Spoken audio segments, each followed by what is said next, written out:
Let's throw this in there somewhere.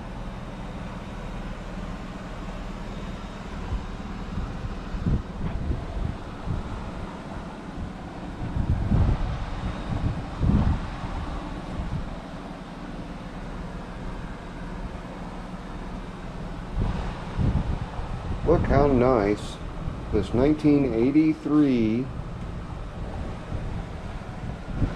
Briggs 5-horse is. That there's a clue to some of you as to what it came off of.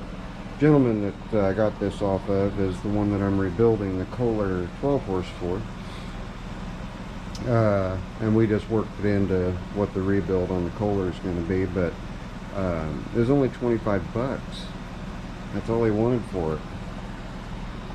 I haven't started it yet, but isn't it just the prettiest thing?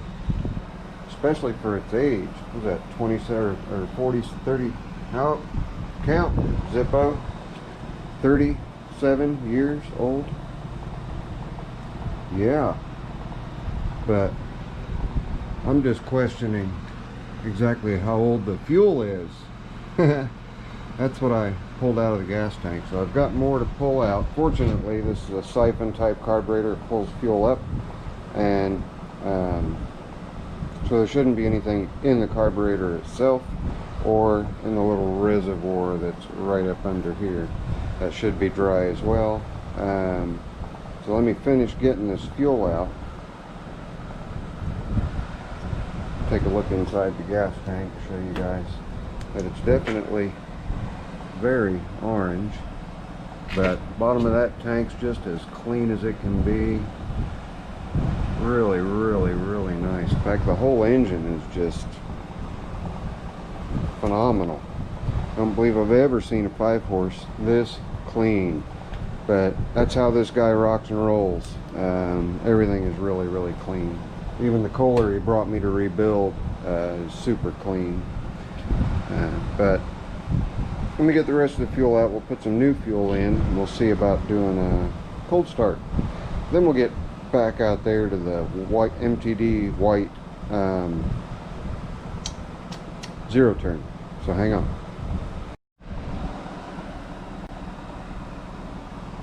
That's much better compared to that. All right, let's get set up and get this thing started. All right, before you ask, yes, I changed the oil. I'm going to pull the choke out, use my big hemostats to hold the choke out, and then leave the spark plug out. We're going to check for two things. We're going to check for spark. We're also going to pull fuel up into the carburetor so that we can get it started. It's kind of a twofer. So I suppose we can check for spark right here, right now. See what we've got.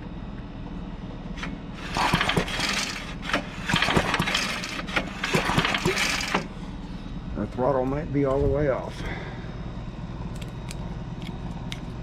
Yes, even the throttle cable is still attached. Bring it up a little bit. Okay, now let's try it.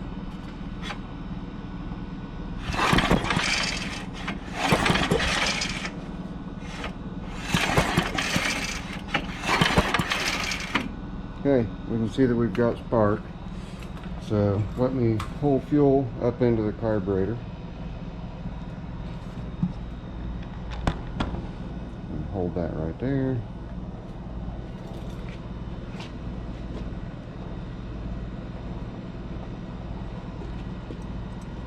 Pull that out.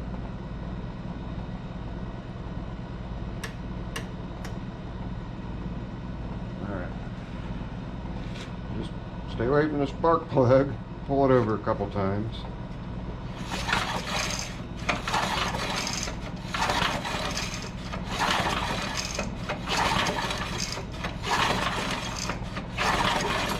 Yes, I'm pulling it with my right arm, but I'm not trying to start it with my right arm. We'll do that with the left.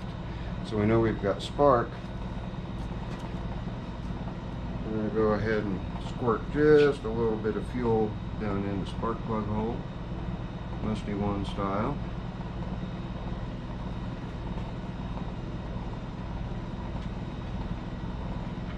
only, I'm not just going to finger tighten the spark plug. I'm going to go ahead and tighten the spark plug. There we go. Alright. Probably going to jump around quite a bit because it's not bolted down. I don't have anything to bolt it to at the moment. You ready? Let's see if this thing's going to fire up for us.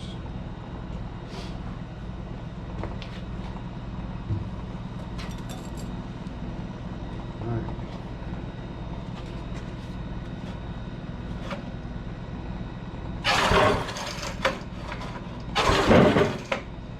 Get back over there.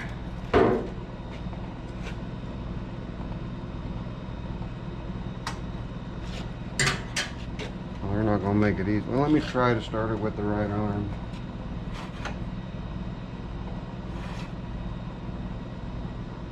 Maybe I can clamp it to this. Hang on just a second.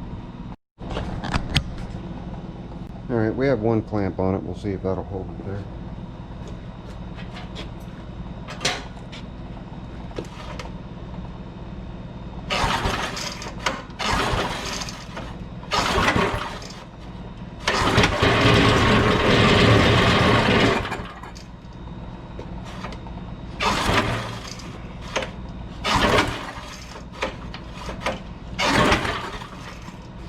Need a little bit more throttle.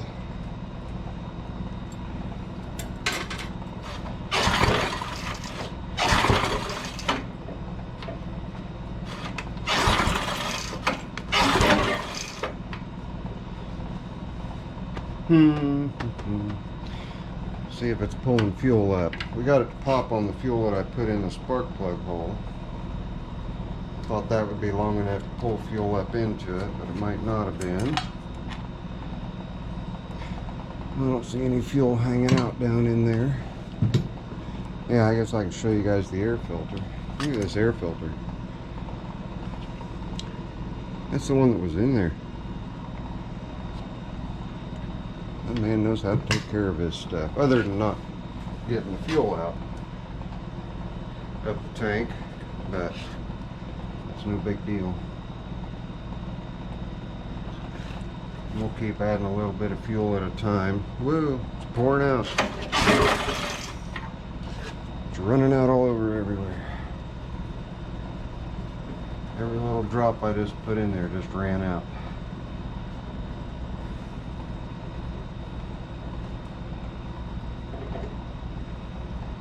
Huh. That's crazy.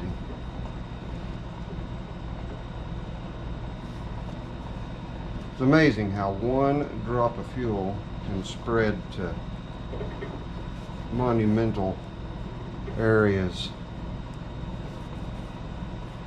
Don't want to get the thing dirty. Let's try it again. I don't think we'll need choke.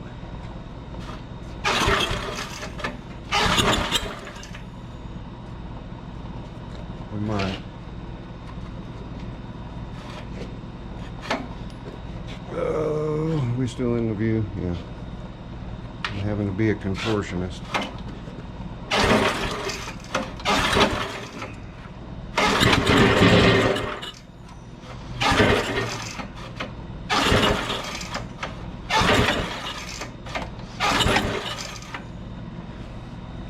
Well, it might not be picking up fuel. Diaphragm might be bad at this point. It's got some age on it. I want to open it up a little more.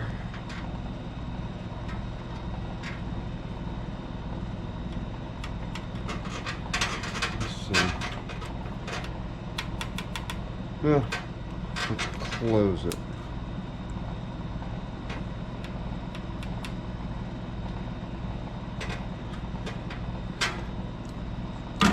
We'll try to get her running. We'll just keep at it.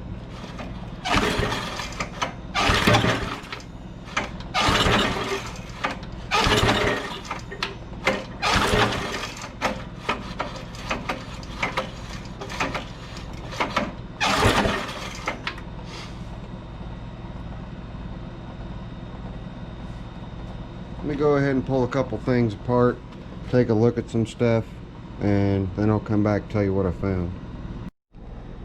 Alright, I cleaned out the carburetor. Diaphragm was fine, to my surprise. And yes, I moved. I've got this rack sitting on a carpet. You ready? See if she'll fire. Choke.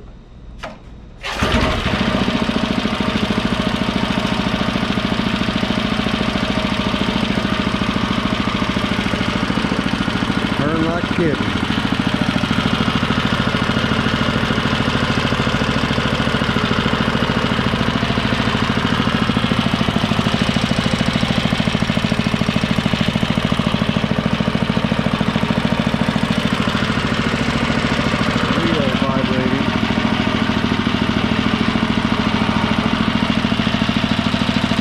Wheels are vibrating on it. It fired for me on the right after I cleaned the carburetor. It fired, and it was just as noisy as it could be. It was just as noisy as it could be because those wheels, they used to be coated with I don't know, some kind of plasticky rubber stuff. That's all since gone away. Now the wheels and tires, or now all I have are wheels. The tire material that was on it just disintegrated. But there we go. Let's go ahead and fire it again. It's a nice running little 5-horse.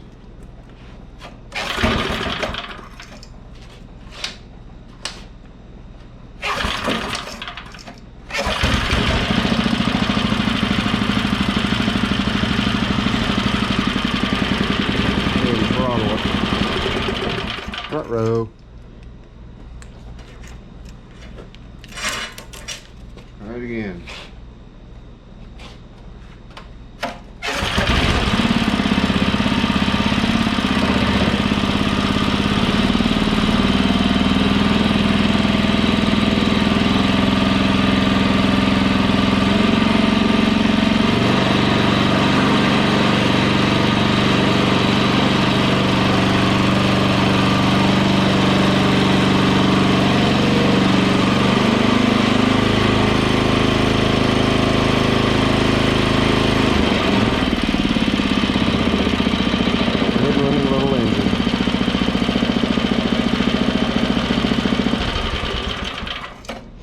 This would make an awesome go-kart engine for somebody,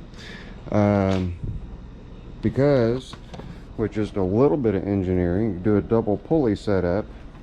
These are offset. Got some engine cleaner burning off of there. You run one belt of this for reverse, one belt of that for forward. You have your clutch here. Maybe set this one back a little bit deeper. Just have a belt on it and a little lever with a idler pulley so that you could reverse yourself. A chain drive and then a little belt driven reverse. I don't know if I've seen that done before or not, but I've got another one of these just like it. Only it needs a diaphragm in it, but it came off of a similar tiller. A Sears tiller. I think it was a Sears tiller. But anyway, that's it. There we go. Little running 5-horse. Let's go outside and start up the white MTD. See how it does.